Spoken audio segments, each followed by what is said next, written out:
Bueno, ahorita la hermana Betina mencionaba de pasada una figura bíblica que muchas veces no se entiende porque incluso en el campo mexicano no se usa muy a menudo, aunque se utiliza mucho en Medio Oriente, y es el aguijón. Le platico rápidamente uno de los pasajes más llamativos de la escritura es la conversión de Pablo, el apóstol Pablo, Saulo de Tarso. Saulo y Pablo son dos nombres en diferentes idiomas de la misma persona. Saulo que tuvo un encuentro cara a cara con el Señor resucitado, con Jesucristo que se presentó delante de él y que le habló directamente.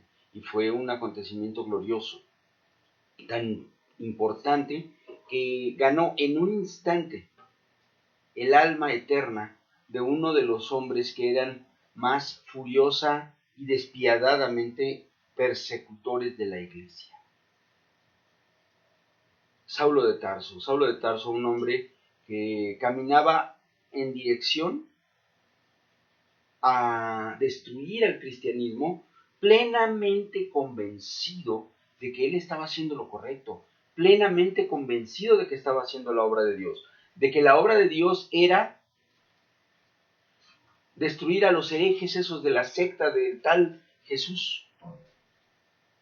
Y dice la palabra de Dios acerca de él, una palabra muy fuerte, la palabra que se utiliza en la Biblia para mencionar la descripción de lo que hacía Saulo, es traducida al español asolar, pero es la traducción de un término que en griego describe la forma en la que una jauría destroza a una persona o a una presa, una jauría, un montón de perros salvajes. Entonces, así era, dice la Biblia, que Saulo asolaba a la iglesia. Una cosa realmente aterradora, porque durante la descripción de su conversión, nosotros encontramos varias referencias a que la gente le tenía pánico, llegaba el nuevo hermano, Pablo, Saulo de Tarso, convertido al cristianismo, y los hermanos decían, no, yo no, yo ahí no voy, ¿dónde está? Ya donde está Pablo no me le acerco. Y se aventó 3 añitos bajo el discipulado de Ananías, ahí en Damasco, aprendiendo, siendo él purificado, siendo él reeducado, reformado en las cosas, en el amor y en el Espíritu de Dios. Después todavía se aventó 7 años más de discipulado con Bernabé, haciendo un viaje alrededor de todo el Asia Menor, yendo como discípulo de Bernabé, un evangelista ya de experiencia, que le enseñó muchas cosas y que en un momento dado fue quien desarrolló al Pablo que nosotros conocemos a través de sus epístolas, a través de la descripción que nos hace el libro de los Hechos, de los milagros, maravillas y señales que el Señor hizo en la vida de muchas personas a través de Pablo.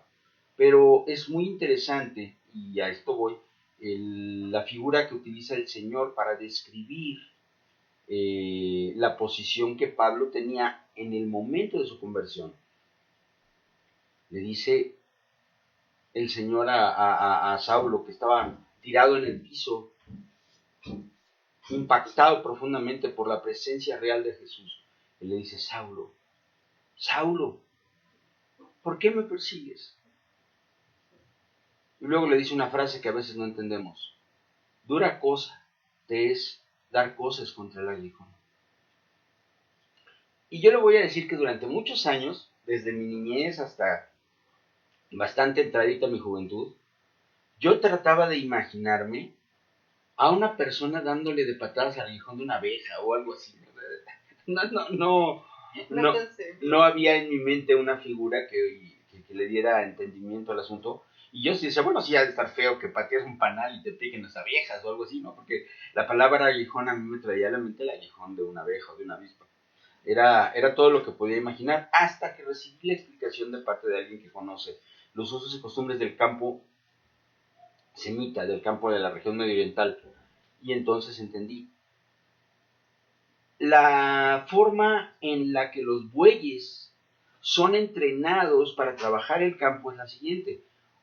Usted amarra a un buey joven al lado de un buey viejo y experimentado. El buey joven está naturalmente deseoso de salir corriendo y de soltarse del yugo, no está acostumbrado a trabajar, así que se jalonea, no hace caso. El buey viejo sabe perfectamente que tiene que andar derechito, marcando los surcos durante un tiempo, a lo largo del día, que es su trabajo.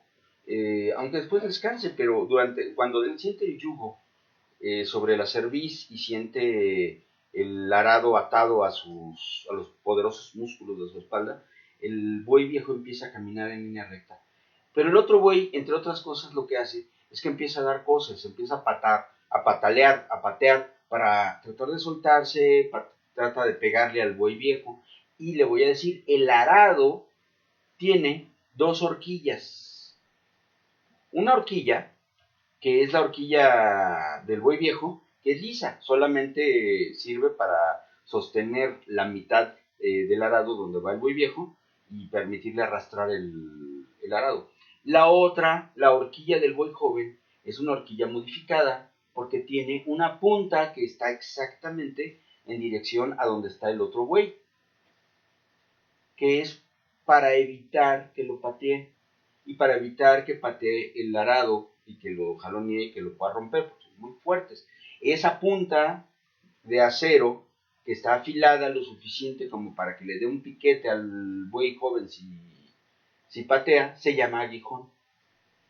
Entonces, dar coces contra el aguijón es lo que hace un buey joven que no sabe, que no entiende, que no tiene idea todavía de cuál es la misión que le corresponde, y que se pone a patear y se pica contra el aguijón, y eso hace que el buey deje de patear, a menos que sea extremadamente necio y rebelde, que es exactamente lo que le estaba diciendo el Señor Jesús a Pablo.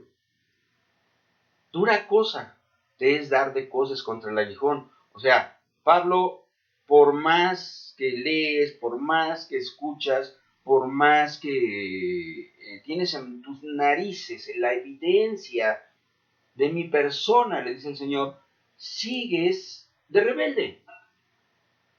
Tuve que venir personalmente a mirarte a la cara para que entendieras. Entonces, Pablo vio cuestionadas en tiempos mínimos, en cuestión de unos cuantos segundos, porque dice la palabra que no pasó más que un par de minutos o algo así, desde el momento en que él cayó a tierra, no sabemos si de un caballo, de una carreta, qué cosa, pero él iba viajando a Damasco, cayó a tierra y se convirtió y recibió al Señor Jesucristo en su corazón. Pasó muy poco tiempo. En ese lapso, Saulo tuvo que cuestionar uno de los aspectos más importantes de la identidad que tenemos como seres humanos, que era su lealtad. ¿Lealtad a qué? Lealtad a sus maestros. Lealtad a la secta a la que él pertenecía, que era tenida por una de las más importantes de Israel, porque el grupo de los fariseos era el grupo de los maestros de la ley, era el grupo de aquellos que sustentaban la enseñanza de la doctrina de la palabra de Dios, de la ley y los profetas, ante el pueblo de Dios. Y todos esos cuestionamientos que Saulo hacía a los cristianos de una manera fiera y despiadada en relación con la fe que se supone que deberían tener, y que según Saulo estaban traicionando al mirar a Jesús en lugar de seguir mirando a la tradición. Para Saulo en ese momento fue probablemente el peor y el más intenso combate, porque el combate físico o incluso el combate espiritual en contra de las huestes del enemigo, el combate que se hace probablemente en contra de otros hombres y mujeres, es un combate que no tiene tanto problema, aunque te cueste la vida, pero no es tan difícil definirlo. Lo que es difícil es pelear en contra de tu propio corazón. Cuando tu mente, tu corazón, tus ideas, tus costumbres, tus hábitos están alineados a favor de algo que de pronto la realidad de Dios te muestra que están mal, que no es la dirección correcta. Pero es que así ha sido toda tu vida, así ha sido todo el tiempo, así ha sido toda tu existencia. Y de pronto todo se te voltea. ¿Cuál es la posición correcta? ¿Cuál es la dirección que debes tomar? Nosotros a menudo nos encontramos con personas que escuchan la palabra de Dios, que escuchan el mensaje del Evangelio, que son confrontados con su propia vida, con su pecado, con su religiosidad o con su supuesto ateísmo o con sus ideas con respecto a la vida. Y esa confrontación es una confrontación durísima, durísima, porque es un cuestionamiento de todo lo que sabes, de todo lo que piensas y de todo lo que eres. Y de pronto te das cuenta, sin lugar a dudas, que el Evangelio de Jesucristo es una verdad absoluta e innegable si tienes una pizca de honestidad. Y sin embargo, a pesar de todo ello, hay muchas personas que al final deciden seguir adelante por el camino que iban, por un sentimiento de lealtad, por un sentimiento de no querer traicionar las enseñanzas de los padres, o de que no querer traicionar al grupo social que te ha apoyado tanto, o de no querer traicionar tus propios ideales, principios y valores y demás. El ejemplo más claro lo tenemos cuando el Señor, enseñando, predicando y compartiendo la palabra, recibió de pronto el cuestionamiento de un joven que llegó muy pagado de sí mismo, así como que muy, yo soy aquel. Y dice: Señor, ¿qué tengo que hacer para ser salvo? Y le dice el Señor: bueno, pues tienes que seguir la ley y los profetas. Ya lo he hecho todo desde mi juventud. Tienes que apegarte a los mandamientos del Señor. Todo lo he hecho toda la vida. Y he sido fiel. Y yo diezmo en el templo, yo ofrendo, yo hago todo lo que se supone que tengo que hacer. Y obedezco la ley y procuro no pecar todos los días. Y cuando el Señor le dijo a este joven, que por cierto era un joven rico, muy rico, tenía lana, le dice: ok, vende todo lo que tienes, junta el dinero, dáselo a los pobres y sígueme. Dice la palabra de Dios que este joven, al escuchar esto, se entristeció profundamente. Cheque este dato. No se indignó, no se burló, no buscó argumentos maravillosos y poderosos que contradijeran lo que Jesús le dijo. No, simplemente se entristeció profundamente y, dándose la media vuelta, se alejó de él.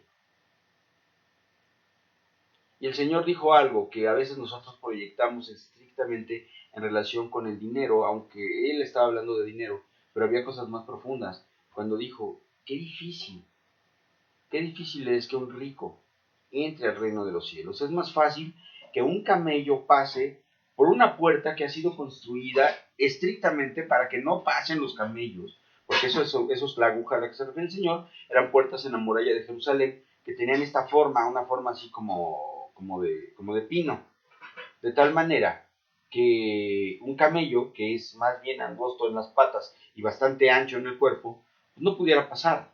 Las personas podían entrar y salir. Los camellos no, porque los camellos eran los bestias de carga que eran utilizadas para llevar las cosas que se vendían y se compraban, y pues se supone que para entrar a la ciudad tenían que pagar un impuesto. Así que de esa forma se evitaba que entraran los animales de carga con la mercancía durante la noche y que pasaran de día en la puerta en donde tenía que pagar el impuesto correspondiente el comerciante. Para que un camello pudiera pasar por una aguja, no era imposible, pero necesitaba un entrenamiento muy especial. El camello tenía que aprender a postrarse, arrastrarse sobre sus rodillas, los camellos tienen rodillas, arrastrarse sobre sus rodillas, y así, postrado, con la cabeza baja, agachado, lo más chiquito que se pudiera hacer, arrastrarse para pasar por la aguja. Es un símil que asemeja profundamente la actitud que muchas veces nosotros tendríamos que tomar para poder acercarnos al Señor y acercarnos al reino de los cielos. Pero qué difícil es, decía el Señor, para un rico. Sin embargo, la riqueza no es una cuestión de tener dinero, porque nosotros encontramos numerosos ejemplos de hombres y mujeres de mucha capacidad económica. Tenemos gente a lo largo de los evangelios, a lo largo del libro de los Hechos, personas del tiempo bíblico que era revelado que eran muy ricos y que no tuvieron ningún problema. El problema no era de ninguna manera el dinero, sino el amor al dinero, el amor a la posición, el amor al reconocimiento social, el amor a aquellas cosas con las cuales nosotros nos hemos comprometido y tenemos un lazo de lealtad y que muchas veces incluso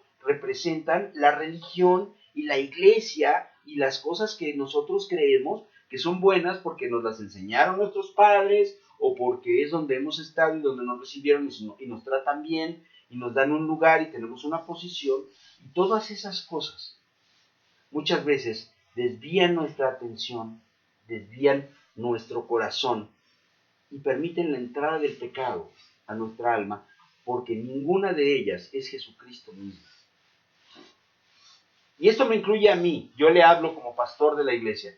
Yo mismo no soy miembro del grupo que gobierna el universo. El grupo que gobierna el universo es Dios, que en tres personas, Padre, Hijo y Espíritu Santo, y nadie más. Y a nadie más le debemos lealtad, y a nadie más le debemos la consideración incondicional de que le vamos a seguir.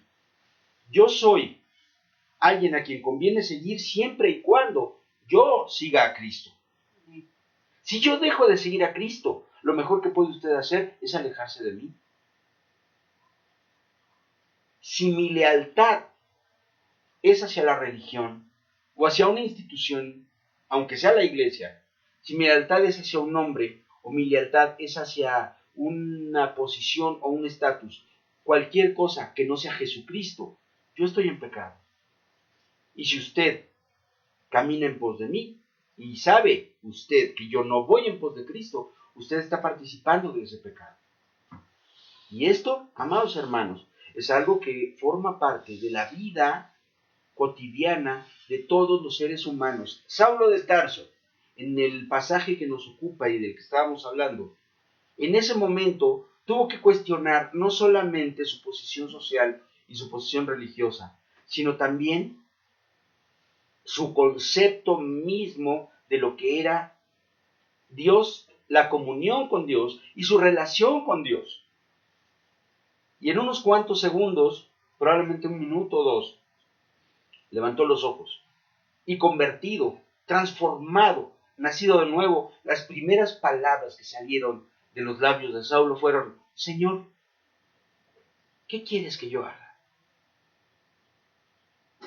Una conversión radical y absoluta. Recordamos a Pedro, ¿verdad? El gran Pedro, el gran pastor, porque Saulo nunca fue pastor, él era líder de célula, un gran líder de célula, y además apóstol, pero el gran pastor que fue Pedro, que pastoreó la iglesia de Jerusalén hasta el día de su muerte, y que llegó a tener miles de congregantes, ese Pedro, cuando fue cuestionado en relación con el caminar con Cristo, no dijo: sí, Señor, ¿qué quieres que haga? Dijo: déjame que pues mi papá muera, vamos a esperar a que pase el tiempo para que él muera y que yo pueda sepultar a mi padre, y entonces te voy a seguir.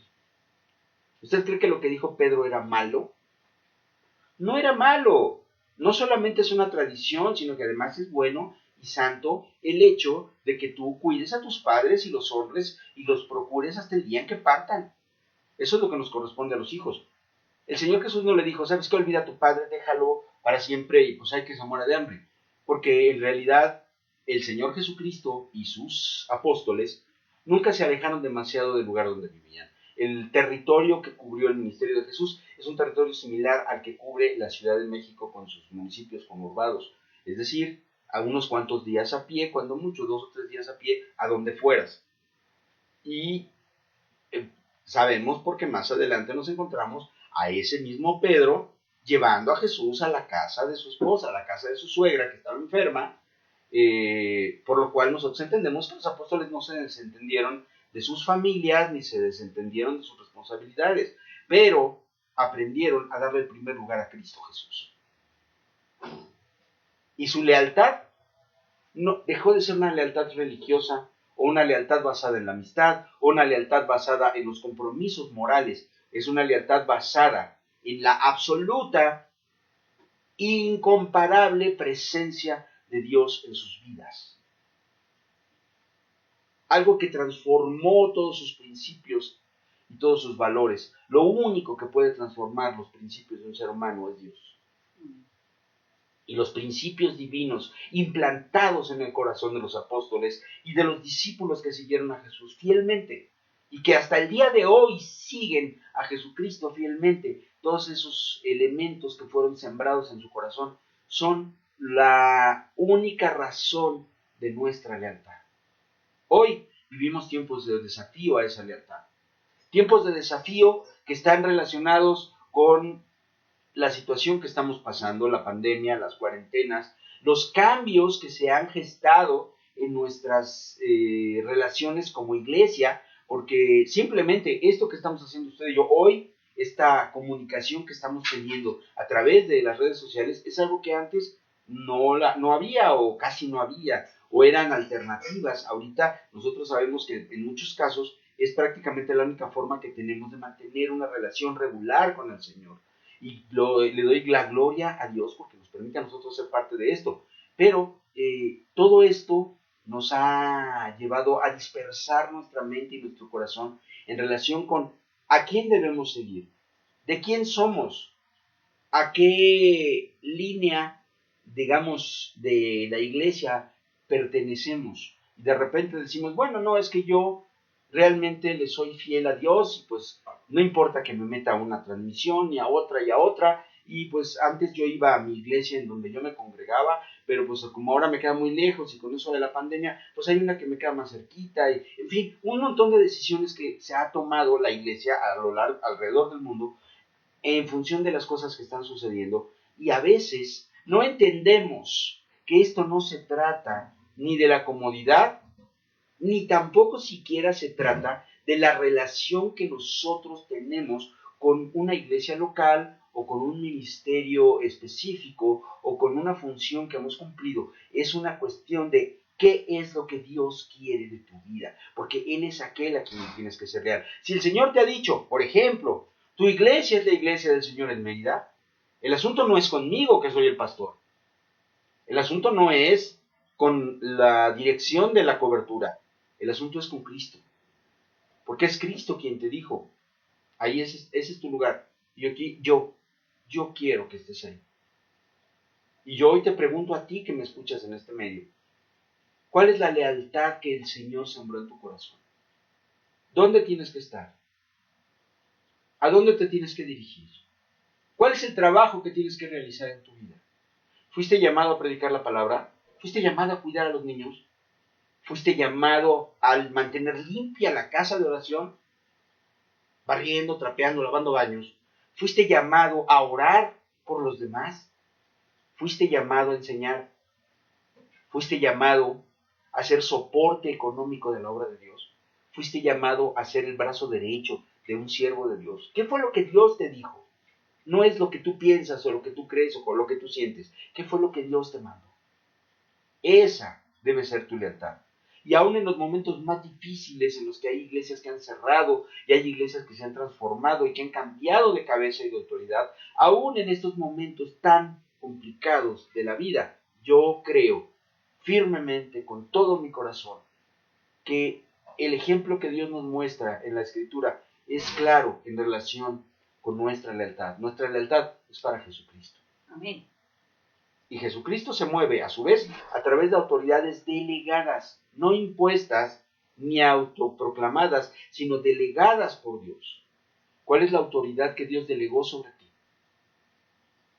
Me estoy refiriendo naturalmente a la iglesia, aunque también ocurre en lo secular. ¿Cuál es la autoridad que Dios estableció sobre ti?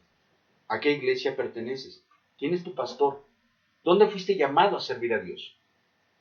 ¿Cuál es el ministerio que Dios te dio? que no quieres hacerlo porque dices, ay, no, es que yo ya tengo flojera, es que ya estoy cansado, es que no tengo tiempo, es que tengo mucho trabajo, es que no descanso en toda la semana y necesito dormir el día del servicio casualmente.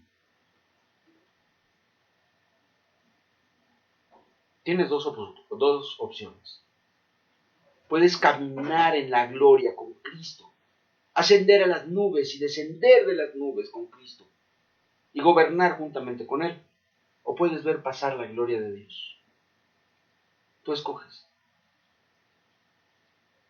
La lealtad genera acción.